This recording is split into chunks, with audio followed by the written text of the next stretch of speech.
State Department is pulling an agent that specializes in responding to escalated cartel activity. This is not my department. FBI!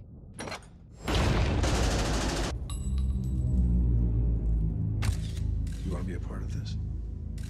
Do we get an opportunity of the men responsible for today?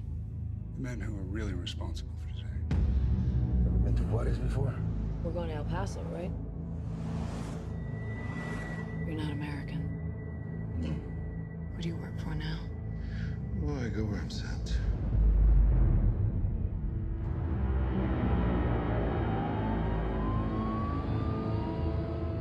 Every day across that border, people are killed with his blessing.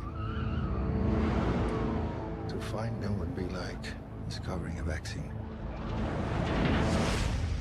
Nothing will make sense to your American ears. But in the end, You will understand. Spotter vehicle, left lane. Spotter vehicle, 9 o'clock. Get his weapon out.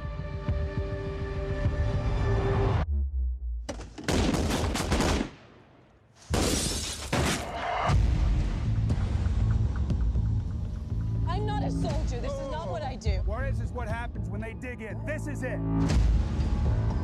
Gotta be careful around these people. CIA is not supposed to work this side of the fence. I just want to know what I'm getting into. You will not survive here. You use me as bait. Freeze!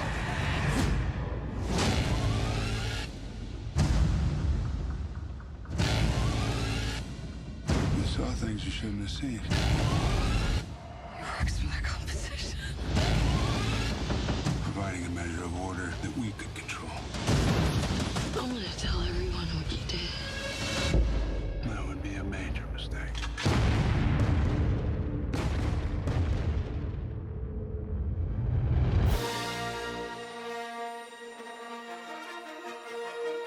Ba-ba-ba-ba. This is year 7. That's right, year 7. This is year 7 of Movie Month. For 30 days, I'll watch 30 movies and do 30 podcasts. It's day 24.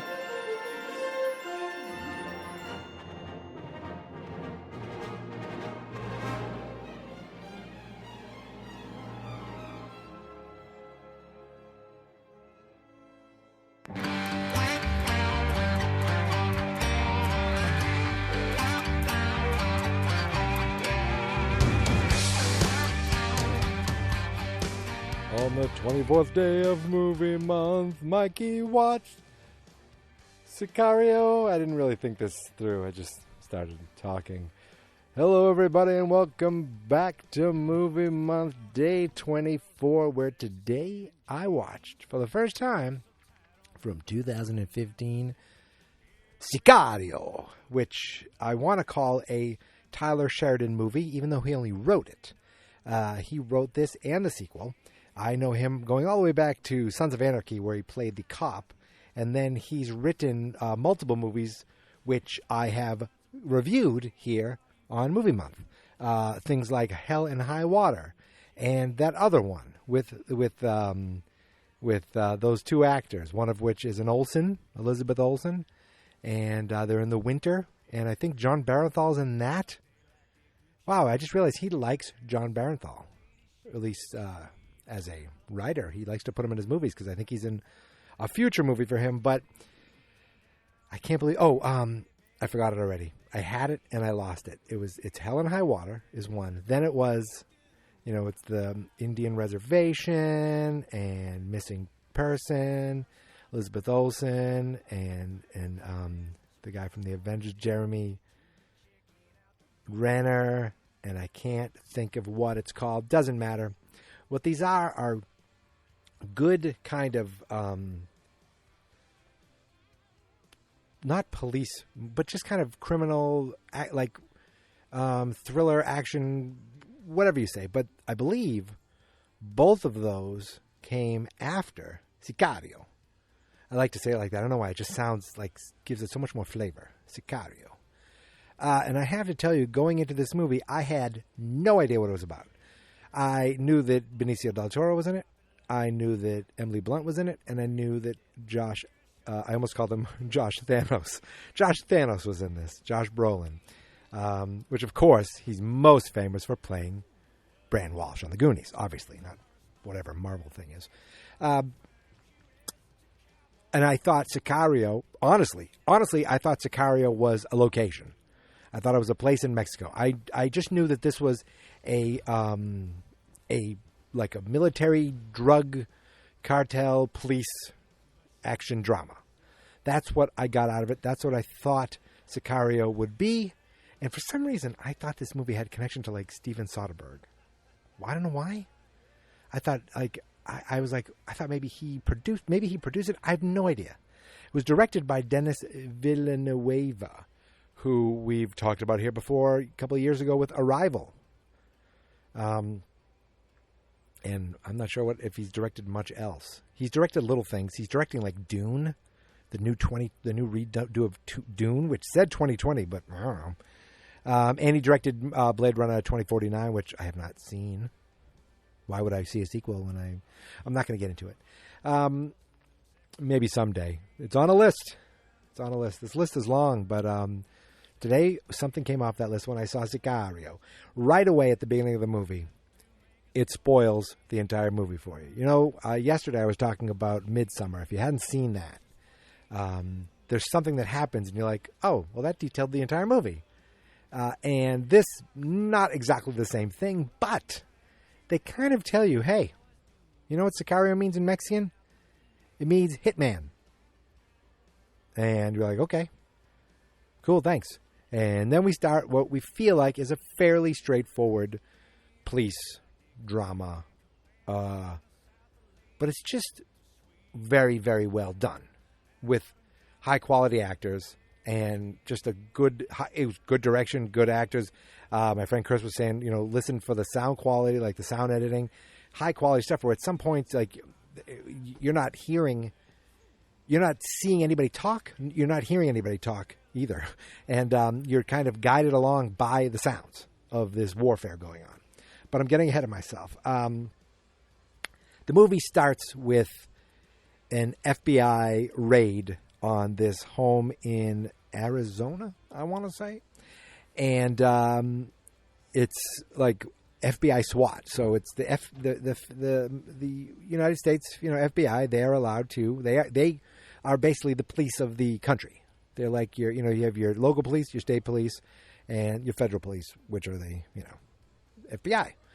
And they are raiding on this small kind of this house that is a some kind of drug deal house connection where they want to they go in, they raid the house. There's a couple people in there. They're going in looking for hostages. We got to find these hostages. There are no hostages in there, but one of the guys shoots a hole in a wall, and inside all of a sudden they notice something's inside the wall. And what is it? It's a body. It's a body wrapped up. And there are not only one body, there's two bodies there. And there's not only two bodies there, there's 4, there's 6, there's 8. I think total there were 40 some odd bodies they were found there. And there's also something locked away under a shed. And they're looking at the lock, and they're kind of, Emily Blunt is the one of the people as far as the SWAT, the federal SWAT team. And they cut to her, because she's the one who got shot at, and they found all the dead bodies, and everyone's kind of getting sick. And then they cut to these guys going to the shed, and they cut back to her, and they cut to these guys going to the shed and seeing a lockbox. And you can see they're building up the. I thought she was going to notice something, or something was going to happen, but instead, the only thing that happens is, she's kind of stepping outside, and boom, giant explosion. Two federal agents were killed, and I'm walking by the air conditioner. And two federal agents were killed, but they did stop a drug house. They did get back a lot of drugs and some money. But in the long run, someone said to this, it's like spitting in the ocean, because they go back and they're getting debriefed on something, and part of one of their or a couple of the higher ups are meeting with some people. and Emily Blunt and her partner. I know his name. I can't think of it. I recognize the actor. Anyway, he's they're like they're waiting to be brought in, and finally she's brought in, and she's like, "Hey," they're like, "Listen, you want to be part of this team?" It's like, "What are you talking about?" Well, we can't really talk about this, but you know the people who did this. We want to take down those people who are responsible for the people who are responsible for this. Go take down the top. And Josh Brolin's in there, and he looks a little weird. He doesn't look like your typical guy. And they're like, "Who are you? What are you from?" He's like, "Oh, I'm a liaison for the DOD." You know, he says he's from the DOD, and they want her there so that, because they know she's good, right? That's what they say. I think it's a big excuse. And he's kind of a weird guy. He's nonchalant. He's relaxed. He's wearing flip-flops. And basically they bring her in and they're like, we're going to El Paso. And she's like, okay, yeah, just meet us here at this airstrip. She goes to this airstrip, and El Paso on a private jet, we're going on the private jet for the DOD. And she's suspecting he's CIA. So they're going along in his private jet. They're not going. And all of a sudden on comes this guy that just looks a little weird. And he's like, well, that's my bird dog, he called him. And it's Benicio del Toro, and I forget what his name is. Villanueva, maybe I'll say. And he's just really kind of, like, who is he? What is he? He's a liaison for the Department of Defense. What does he work for? Who is he? Who is this guy? He was very mysterious right off the bat, but they made him, to me, they made him come off as like quirky, odd, which is Benicio del Toro, and likable right away. Like, he was a little odd. He was a little mysterious. He jumped up in his sleep on the plane. He startled Emily Blunt. He was doing this weird thing where he's shaking, and he never quite. He was very held back. Like, he didn't say much. He was man a few words. And here's they're not going to El Paso. They're going right into oh my God, what is it? It begins with a J, right? Juarez. They're going right into Juarez, Mexico. Why are they going to Juarez, Mexico? Because here's the thing. They want to get the brother of this drug deal, of this bigwig, to figure out where this bigwig is, because they want to scare the bigwig into going back into Mexico, and so that they can go arrest the main guy. That is what they're telling you. That is what they're telling Emily Blunt. And I'm pretty sure you've seen this movie, right? I'm pretty sure most of this is bullshit, right? Like, this is all cover for what the real mission is. Sicario. So they have this mission to go in, and they're like, come along. And she's like, why are we even here? Like, what are we doing? What am I doing here? And she goes on a kind of a car ride with them. They go in, they bring this guy out covered in a jacket, and they drive off. And on the border, they run into trouble where all of a sudden they just walk up on these cars and they blam, blam, blam, blam, blam. And Emily Blunt's like, what the hell is going on here? This is illegal. We can't just shoot people. She had to shoot a guy, and they're like, watch out for state police. So all these people that are connected to the cartel, she's part of this. She's brought into this, and then they are swept back they're back in the States. And it's like, what the hell was that? Just to get this guy back there? Why was she even there? What is that? Why would she even be there? So they bring this guy back into the States, and Benicio del Toro is talking to a guy who I think he's Mexican. He was Mexican because they were speaking Spanish to each other, but they were back in the States, I feel like, at this point. Anyway, they questioned this guy, and I feel like Benicio del Toro tortured him. They didn't say exactly what it was. He got right up in his face. He put his groin right up in his face. I don't know what the hell it was they did. I thought they were going to waterboard him. I don't know what happened. But they got information out of him about a tunnel, and now they want to take this tunnel and use that to track this Mexican guy and get back to the main head of the cartel to take him out. It's all about getting the bigger fish. It's all about getting the bigger fish. Right? That's what they're saying, but it's kind of a little different than that. They want to take down the big guy, which I guess they do when you think about it. So, meanwhile, they say the first thing, what we can do is, now they got some information on accounts. They want to freeze his accounts. So they go to this bank area, and they freeze all these accounts, right? They figure it all out. I'm sorry. This is what happens. they know about deposits that are put in by a woman every day. She comes and deposits $9,000 into the bank, and they're like they're tracking her. They know she's this mule, basically, this money launderer, and they're tracking her. And then when they come out, they arrest her with all these rolls of money, all in these multicolored bands. All of these multicolored bands which come into play. So all these rolls of money, and they arrest these two people, and then they're like, "What was this? What is the point of this? Like, what is this? What's going on there? I need to figure out more." So Josh Brolin's like, "Don't go in the bank," and she goes. He's like, "Don't go in the bank." So she goes in the bank. Now she's with her partner, the guy from the beginning, that she was with all the way at the from the beginning when in the house. So these two federal agents. Oh, I'm rambling, I'm sure, but these two federal agents now go into the bank. When they go into the bank, cameras are on them. And you realize once the cameras are on them, if this bank is already fronting things for the cartel, then they're connected too. And you can see the bank manager is kind of like looking leery at him. So he's connected, or he's just frightened. And obviously passes over these tapes to the cartel.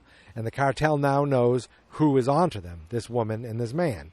So they send one of their guys, the Punisher himself, John Barenthal, into a bar because they're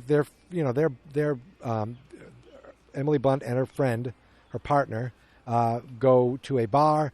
They meet John Barenthal, who one of the partner actually knows. They're friends with. They must have served time together. And one thing leads to another. Emily Blunt goes back to the room with him. But it turns out he was actually tracking them on purpose. He knew the guy, and he knew he could get to the girl, and he wanted to find information on her. They're about to do it. They're about to do sex, and he empties his pockets.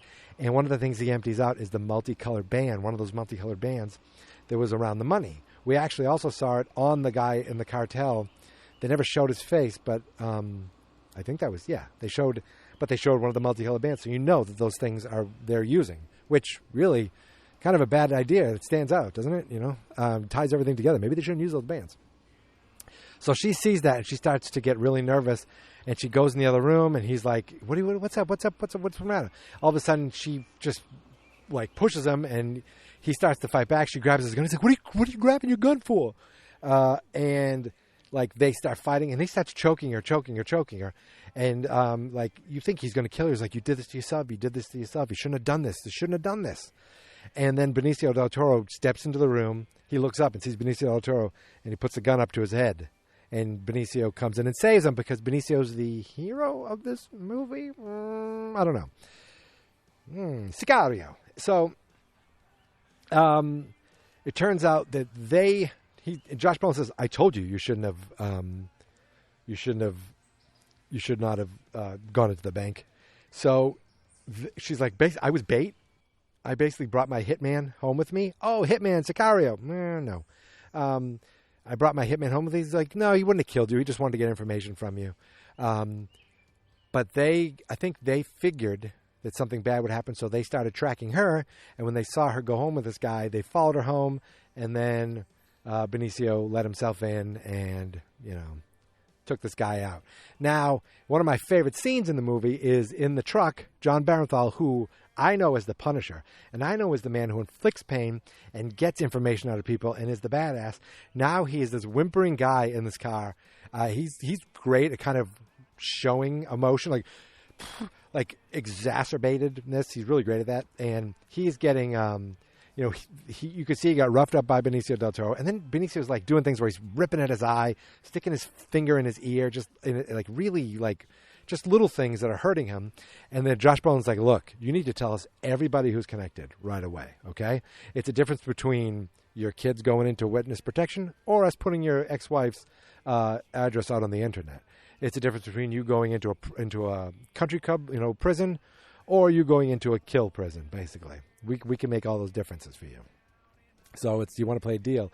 I'm the one who makes all those decisions." And I thought that was a really cool scene. So they get information out of him that they're going to use. And that's where they got more information. That's where they got information about all the federal. So they used that information and the information from the brother they're going to go to this tunnel and take this tunnel out. I'm a little confused of all the details because it was, I just went along with it. So I believe this is what they did. They go to the tunnel to take out the drug dealers, right? To go stop them and to track them, I guess, right? I don't know. But they show up at the hotel where Josh Brolin is there. She's with her partner, and they're like, "What the hell's going on? We're going today. Well, you didn't even tell us." He goes, "Well, you can tag along, but you can't go in." I'm like, "Why not?" Because why are we even there then? And he said it right there. Well, the CIA needs another joint group to be able to do something on U.S. soil. So I feel like the real reason they brought her in was just to use her so they could have legally, they could perform their what they needed to do on U.S. soil without running into sanctions or legal issues. And her bosses were saying, this is not coming from me. This is coming from higher up, higher up. So it seems like it's almost coming from the White House. It could have been, or something like that.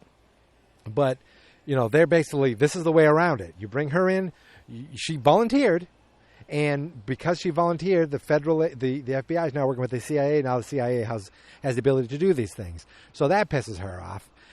And then things get a little weird. So there's some great action moments in this scene where they have, there's the team, and we got Emily Blunt, and we got her partner, and we got Josh Brolin, and we got Benicio del Toro, and they're all together, and they're heading into these tunnels. But before they get there, some really cool visuals using thermal vision, I think, right? The night vision was just like the green stuff, right? And the thermal vision was like this amazing, almost like you could see through them outline, which I don't think was digitally done. I feel like it was really done, maybe. I don't know. Whatever it was spectacular to look at, and it would have been awesome to see on a big screen. I watched it on a TV, good-sized TV, but not a big screen.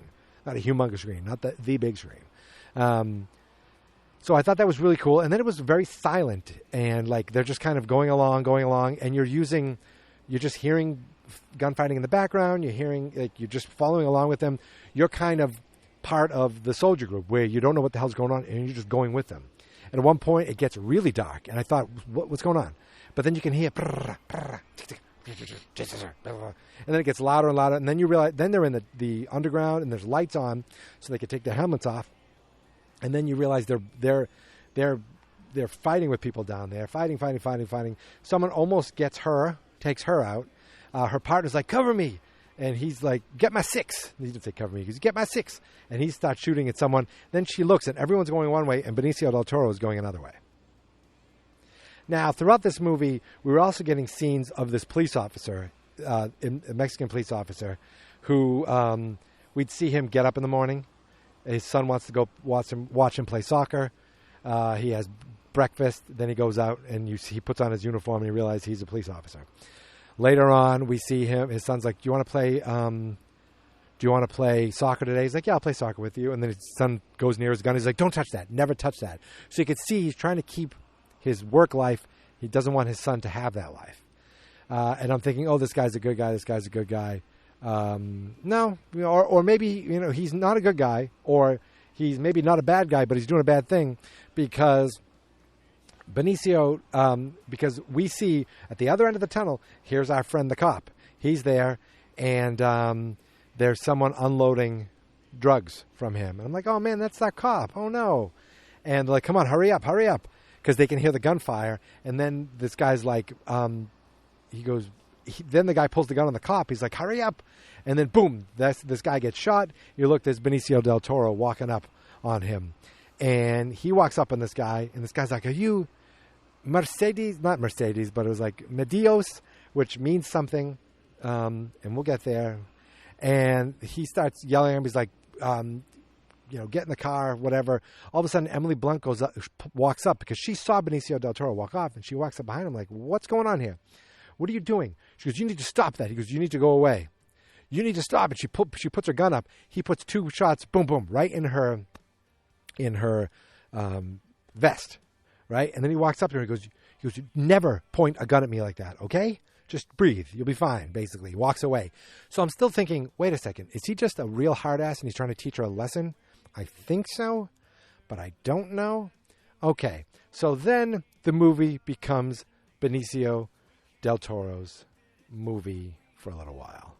So, well, no, not yet. So Benicio gets in the car with this guy, and he goes, "You need to drive.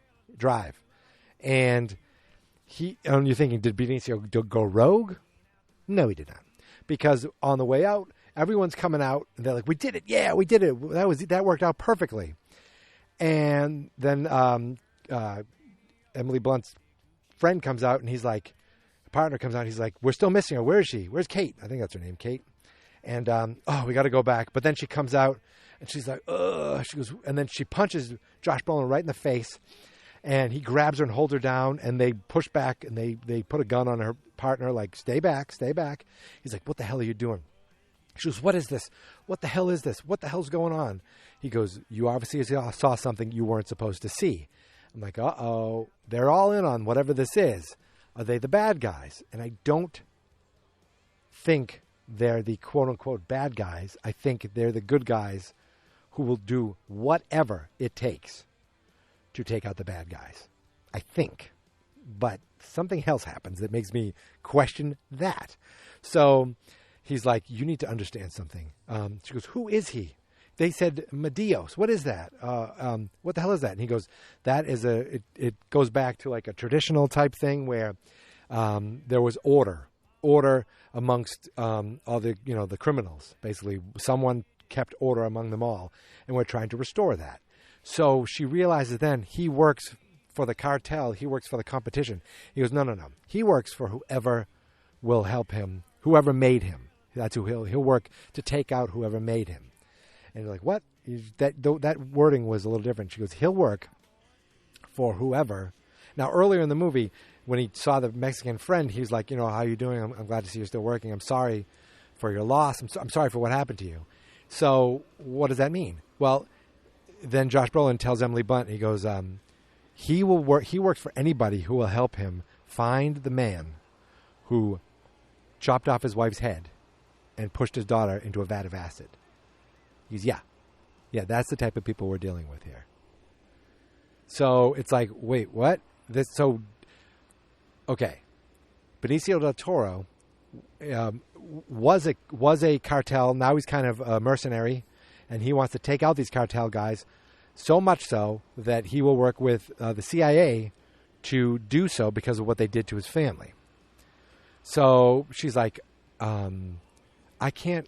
Am I supposed to just sweep this under the rug? Am I supposed to just forget this? I can't sign off on this. I can't lie. I'm going to tell people. He's like, that would be a very, very bad idea for you to do. And now we come back to Benicio del Toro, and he's with the cop, and they're still working with the CIA team to track the main guy in his car. They track him down. They pull him over, and Benicio tells the cop to tell him to get out of the car, throw his gun on the ground. Then Benicio gets out, and right behind the cop gets out, and they stand next to each other. And the guy's like, "Don't you know who I am?" And Benicio gets out with his gun, kills the cop. Okay, the cop was dirty, but I don't know. He kills the cop, and then he shoots the main drug guy in the leg, keep him alive enough that then he gets in the car with the guy, and they drive back to the Mexican drug lord's mansion, the main guy, okay? Because this is the brother or the cousin of the main guy. They want to get back to the main guy. So they pull up, and he's like, "Hey, how you doing?" He goes, "Good. Okay, well, it's, I forget his name, Marcus. He's here." The moment he says that, Benicio is in the backseat. Boom, puts a bullet in his head. He's dead. But they know he's coming. So the guy pulls up in his car, and the guy's like, "What's going on?" And they realize when he pulls up in the car, his neck is slit. And then Benicio comes up behind him, bang, bang, bang, takes these three guys out, goes into the house, looks at the maid. He's like, "Hello, ma'am." Or takes a couple guys out, takes the maid, leaves the maid. And I'm thinking, okay, he's here for the main guy. At least he will not be, kill everybody, right? Right? Okay, so this is the moment of the movie where I'm not entirely sure what we're supposed to do with Benicio del Toro's character, okay? So Benicio sneaks up into this guy who's eating dinner outside, and they see them, and he's got his wife there, and he's got his two sons there, and they're all frozen, And he's like, oh, do your kids speak English? And he's like, no. He goes, okay, then we'll speak English because they don't want to scare the kids. So he starts telling him that, you know, how many families have you killed? How many people, he basically starts talking to him about how many families you've killed. And he goes, don't you understand? This is the life. He goes, where do you think we've learned it from? We learned it from, I think he's saying we learned it from the federal agents. I don't know. He goes, we're just doing what other people do. And then he's like, well, he goes, it's not personal. He goes, well, it's personal for me. Because of his wife and my family. And when he says my family, the wife was like, oh my God, like probably like, what did my husband do? But also my boys are right here. And so then Benicio looks right at him and says, he's like, please, not in front of the children. He goes, it's time for you to say, to get ready to say hi to God or something like that. It's time for you to meet God. And as he's looking at the guy with his gun, he goes, bang, bang, bang. He looks real quick, bang, bang, bang. Kills the wife and the 2 kids. What the F? Like, what? And then he stands up, and the guy, he's like, finish eating. I want you to finish eating. And the guy's like, freaking out, and then boom, puts 2 bullets in him, kills him. Okay? So you understand what happened here? Benicio del Toro was the Sicario, the hitman. This whole thing was to bring in a hired hitman to work with the CIA to go in and assassinate this guy. And because it was personal, he assassinated this guy and he killed the whole family. Right? So they found this guy who they knew had a personal connection with him, and they used him to kill the bad guy. And he killed the family too. Now, I don't know if that was part of the deal or part of the list or, part of like the original plans, but it's definitely what he did. I don't know if Josh Brolin even knows that happened. I'd like to hope he didn't, because at that point you're like, what the F is going on? What the F? Then we cut back to Emily Blunt, and she's sitting out on her deck, and she sees the wind on her drapes move a little bit, and she knows someone's in the house. And you hear, Kate, you probably shouldn't be on balconies right now, for a little while, because I guess balconies where you can get shot. She comes in, and it's Benicio del Toro, and he's sitting there, and he's got a gun in his hand, and he's got like a black glove on, which of course is what a hitman would wear, right? And he's like, I forget what he said exactly, but he's like, listen, here's the deal. I need you to sign this piece of paper. I need you to understand why, what we did, why we did.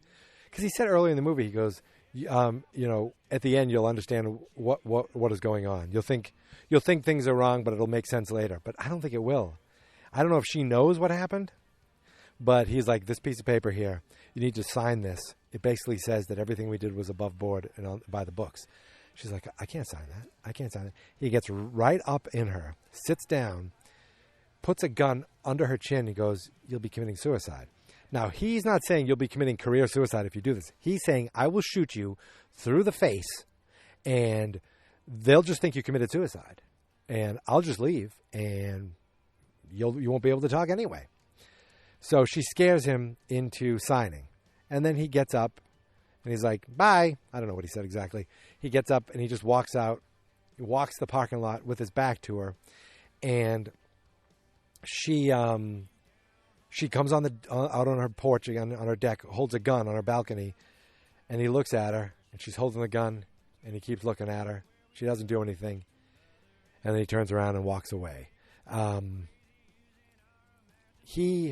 I thought for 1 second she was going to you'd see her raise her hands again and take a shot at him, but he's in the sequel. So that's the end of all their stories. Or that's the end of the Emily Blunt story, I guess. And then we cut back to Mexico, and there's the young boy and his mother going to a soccer match without their husband, without their dad. Their husband, actually, they show him sitting by the empty bed where his dad would be.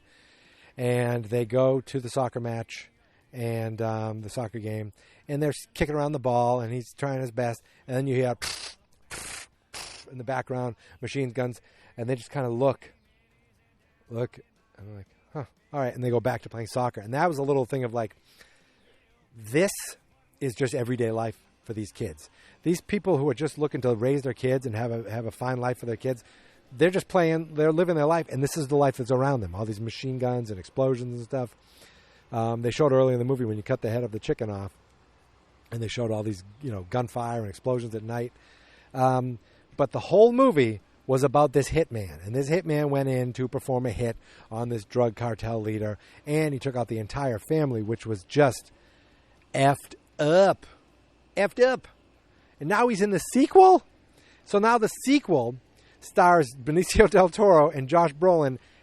I did not think I was going to watch it this year. But after watching this today, I feel like I have to know how they bring them back, and do they make them like as dislikable? Because I don't want to say they're hateable, but they are. But my God, he killed 2 kids. What the F? Like, what am I supposed to think with this? So I feel like, not tomorrow, but I feel like a movie or two has to be taken off this list so that I can watch Sicario 2. I just have to. I think I have to. So look for it, because I think it's going to happen again. If it doesn't happen again, it's going to be like day 2 next year. And I don't think I can wait that long. So I know there's a cop movie out there that Christopher has suggested to me to watch. And I had it on the list. Then I moved it. It might not even make it. I feel like I got to watch a lighthearted movie at some point. Something kind of fun and fluffy, because these last few movies have not been what you would say lighthearted. Maybe tomorrow I'll watch something fun. I don't know. I have an idea of what I'm going to watch, and it was a pretty big movie, but it looks at least a little less killish, if you know what I mean. I think that's it. I think I'm done. Yeah, just a something about these Tyler Sheridan movies that are like they're grounded in real life. There's nothing fantastical about them. These things happen and are happening or could happen every day in this world. And the good guys aren't always good. And you just kind of have to. The people you root for may not be the guys who do the right thing. But yeah, I don't know, man. It took me 5 years to watch this movie, and it was not exactly what I expected. Now I've got to go root for them again in another movie. I mean, I got to see what happens. Different director, same writer. It's Tyler Sheridan again, so I'm expecting more quality. And I have the first season of Yellowstone saved on a tablet. I need to just watch that. He wrote this TV show. He created this TV show. I feel like I got to watch that too with Kevin Costner. I got to. I owe it to this man. So anyway, that's it. I'm done. 24 days in the books. 24 movies in the books, if you can believe it. So, my friends, I want to thank you. I want to thank you for listening. I want to thank you for subscribing. Geek Mentality is the home of Movie Month, but we're not just the home of Movie Month. Pretty much we are. But I do have another project in the works. Stay tuned for that. I'll give you July off. How's that sound? Anyway, Geek Mentality is the podcast. You can find us on Apple Podcasts, Spotify, Google Play Podcast, Google Podcast, TuneIn, Stitcher, basically anywhere podcasts are available, and 6 specific places where podcasts aren't available. But you have to follow the map and find the clues. Now, you can find us on Facebook at Fans.Experts. You can find us Twitter, the tweet of Fans.Experts on Twitter too. And the website is fansonexperts.com. 24 days down, 24 days in the books. Woo! Can you believe it? We are in our last week. 25, 26, 27, 28, 29, 30. Oh my God, we're in our last week today. This is like, there's only 6 movies left after today. See how I did math? Did it right in my hand. Because I'm smart. Anyway, I'm rambling now. I'm going to go in and order a pizza. Until tomorrow, my friends, thank you so much for listening. And here is my theme song. This is my podcast. I made it. Geek Mentality's what I named it. And I think you should listen and subscribe. 'Cause I'm kinda funny and awesome. I think that I'm worth your time, and I'm kinda handsome. My mom says Please listen and please subscribe. At least listen to this episode. Fans not experts.